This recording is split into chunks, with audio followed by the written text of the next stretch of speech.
మన పిల్లల భవిష్యత్తు కోసం వారికి బంగారు బాట వేయాలంటే సరైన స్థలం ఎంచుకోవాలి. మీ పెట్టుబడికి నమ్మకమైన వేదిక శ్రీవాసవి ప్రాజెక్ట్స్.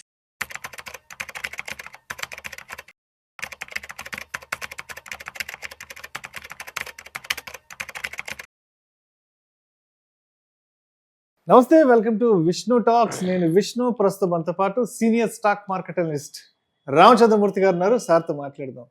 రామచంద్రమూర్తి గారు నమస్తే సార్. నమస్తే విష్ణు గారు. Welcome to Vishnu talks. Thank you sir.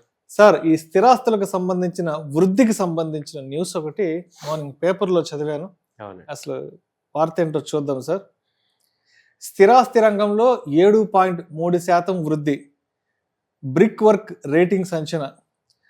దేశంలో సొంతింటిని కొనుగోలు చేస్తున్న వారి సంఖ్య రోజు రోజుకి బాగా పెరుగుతోందని, ఈ ఆర్థిక సంవత్సరంలో ఈ రంగంలో 6.5 నుంచి 7.3% వరకు వృద్ధి కనిపించే అవకాశం ఉందని బ్రిక్ వర్క్ రేటింగ్స్ అంచనా వేసింది.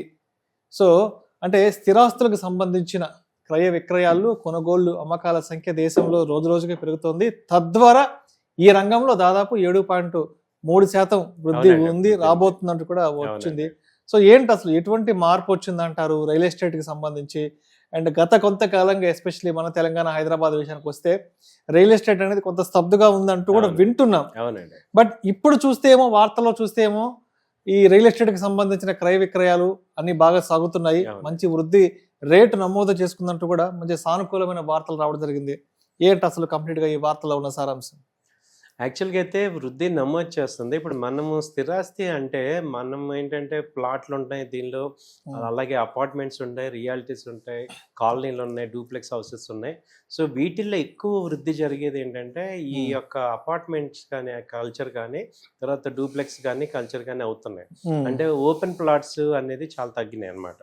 సో ఇప్పుడు అందరూ కూడా హైదరాబాద్ అర్బన్ నుంచి ఇక్కడ రూరల్ నుంచి ఇక్కడికి వస్తున్నారు కాబట్టి ఎక్కువ మంది ఇల్లు కొనుగోలుకే మొగ్గు చూపుతున్నారు.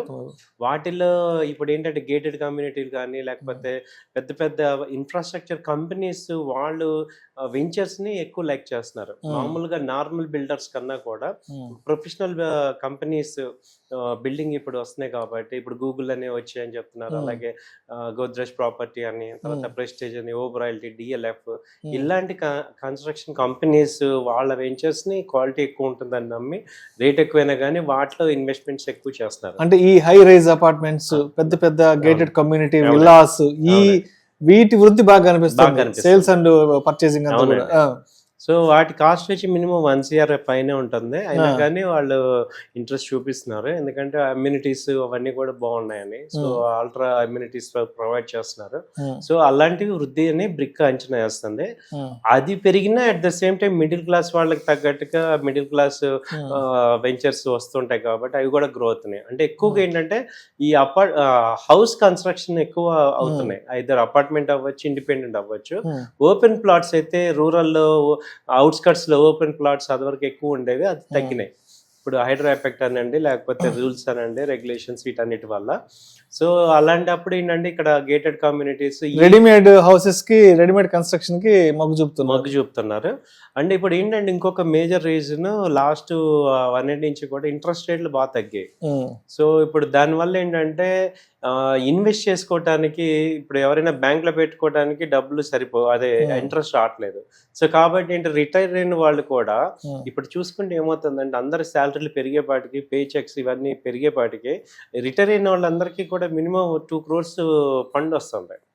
ఇప్పుడు సెంట్రల్ గవర్నమెంట్ కానీ, స్టేట్ గవర్నమెంట్ కానీ, టీచర్స్ కానీ. సో ఎవ్రీ ఇయర్ చూసుకుంటే కొన్ని వేల మంది రిటైర్ అవుతున్నారు. అలాగే పెన్షన్ స్కీమ్స్ లో బోల్డ్ అమౌంట్ ఉంది.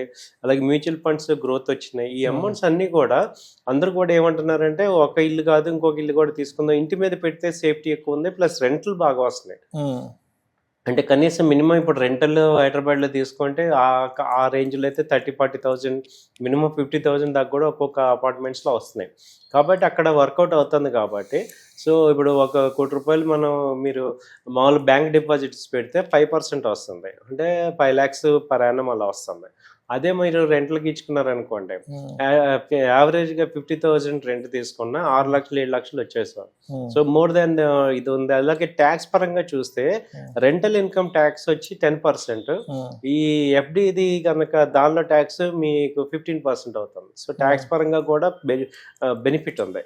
Right right. సో కాబట్టి మీకు ఏంటంటే ఇది అపార్ట్మెంట్స్ కొనటం అలాగే హౌస్ కొనటం అనేది అది అసెట్ పెరిగేదే కాబట్టి వాల్యూ ఎడిషన్ అయ్యేదే కాబట్టి ఎక్కువ మంది ఆ, ఈ వర్గానికి అందరు కూడా ఇల్లు కొనుక్కోవడానికే చూస్తున్నారు. Right right. సో అయితే ఇప్పుడు స్థిరాస్తి రంగానికి సంబంధించి మంచి వృద్ధి రేటు నమోదు అవుతున్నట్టు మనకు మంచి సానుకూల వాతావరణం ఏర్పడుతుంది కాబట్టి సో ఇప్పటి నుంచి మనం ఏదైనా ఒక 1-2 years లేదంటే ఒక 5 years కి సంబంధించి ఏదైనా ఒక లాంగ్ టర్మ్ ఈ రియాలిటీకి సంబంధించి ఇన్ఫ్రాస్ట్రక్చర్ కి సంబంధించిన కంపెనీస్ లో ఇన్వెస్ట్ చేసుకోవాలి అంటే ఎస్ అసలు మంచి లిస్టెడ్ కంపెనీస్ ఏమున్నాయి ఏదన్నా ఉంటే ఒకసారి ఎడ్యుకేటివ్ ఇన్ఫర్మేటివ్ పర్పస్ గా ఏదన్నా ఒక చిన్న ఇన్ఫర్మేషన్ మీరు చెప్పారు. అన్నట్టు మంచి కంపెనీస్ అసలు ఈ రంగంలో ఏమేమి ఉన్నాయంటే కన్స్ట్రక్షన్ కంపెనీలో వచ్చి డిఎల్ఎఫ్ ఒకటి ఉందండి, తర్వాత గోద్రేజ్ ప్రాపర్టీస్ ఉంది, ఓబ్రాయ్ రియాలిటీ ఉంది, సో ప్రెస్టేజ్ ఉంది. ఓకే. సో ఈ 5 కంపెనీలు కూడా కన్స్ట్రక్షన్ కంప్లీట్ గా ఉన్నాయి. అరబిందో రియాలిటీ ఉంది. సో అవన్నీ హైదరాబాద్ లో కూడా వాళ్ళు ప్లాన్ చేస్తున్నారు. సో వీటితో పాటు ఏంటంటే దీనికి రిలేటెడ్ గా ఉన్న ఇండస్ట్రీస్ కూడా అడ్వాంటేజ్ తీసుకోవచ్చు. ఒకటి సిమెంట్ ఇండస్ట్రీ, దాని అనుబంధ సంస్థలు గ్రాసిమ్ గానీ, దాల్మియా సిమెంట్, అల్ట్రాటెక్, ఈ 3 కూడా సిమెంట్. అలాగే స్టీల్, ఇప్పుడు స్టీల్ కూడా బాగా తగ్గింది. స్టీల్, టాటా స్టీల్, అలాగే జిందాల్ స్టీల్. సో ఈ రంగంలో వీటికి ఎక్కువ డిమాండ్ ఉంటుంది. సో కాబట్టి వీటిని మీరు ప్రయారిటీ కింద ఈ కంపెనీలు దాదాపు 10 కంపెనీలు చెప్పాం. సో వాటిని మీరు కన్సిడర్ చేసుకోవచ్చు అనమాట. సో ఈ ఇన్ఫ్రా రంగానికి రిలేటెడ్ గా ఉన్నవన్నీ ఇవన్నీ వస్తాయి అనమాట. కాబట్టి వాటిల్లో మీరు అన్నట్టు ఒక 1 year లాంగ్ టర్మ్ పాయింట్ లో ఇన్వెస్ట్ చేసుకుంటే మంచి రిటర్న్స్ ఛాన్స్ ఉంది. Right sir, right sir. Thank you sir, thank you so much Ramachandramurthy. Thank you.